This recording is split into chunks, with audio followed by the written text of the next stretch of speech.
On the outskirts of town lay the forgotten village of Dusk Hollow, a place that barely registered on maps and yet had a curious reputation among those daring enough to traverse its winding roads.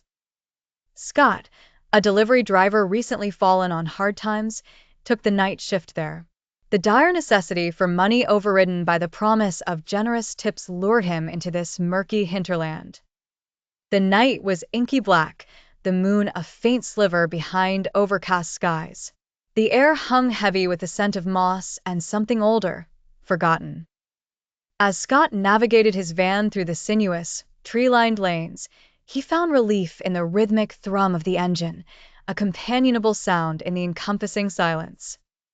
His first stop was at an antiquated cottage.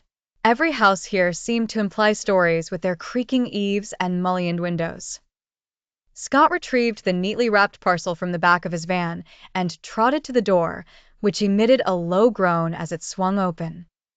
A willowy old woman answered, her eyes peering through the doorway with an intensity that made Scott briefly falter. "Evening," Scott said, offering a polite nod as he handed over the package. Her bony fingers brushed his hand, whether by accident or design, and he felt a chill spider up his arm. "Welcome," she murmured cryptically, before gesturing towards the hallway behind her. There, mounted against the wall, was a mirror distinctly out of place in the simple cottage. Its frame was ornate, baroque, and the surface of the glass shimmered, inviting yet foreboding. As Scott glanced at it, a curiosity overcame him despite his better judgment. At first, the mirror only reflected the hallway, but then it began to shift and morph.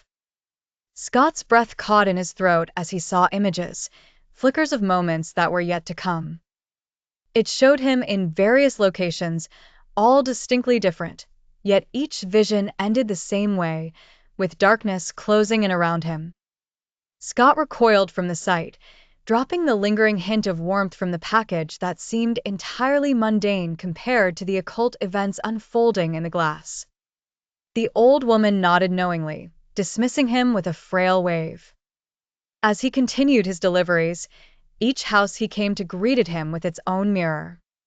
Some were grand, some small, and others so cracked he could barely see himself through the spiderweb of fractures. But each offered the same cryptic premonition, his own demise in some shape or form. An unsettling realization dawned upon him with each stop. The mirrors seemed so unnervingly precise, detailing not just the wear, but the peripheral details, the colors, the weather. Each glimpse was vivid, imprinted in his mind with a surreal clarity. By the fourth house, Scott grew uneasy. His earlier skepticism had been replaced by a growing dread. What was this village? What did it want from him? At the fifth house, he nearly turned back, but was compelled by a sense of closure. He had accepted the shift, the tips. Surely this was a challenge to be faced as any other? The final house stood at the end of a road not on his map. When he pulled up, the engine cut out almost too synchronously, as if the van itself refused to go further. The door was slightly ajar, coaxing him with silent beckoning.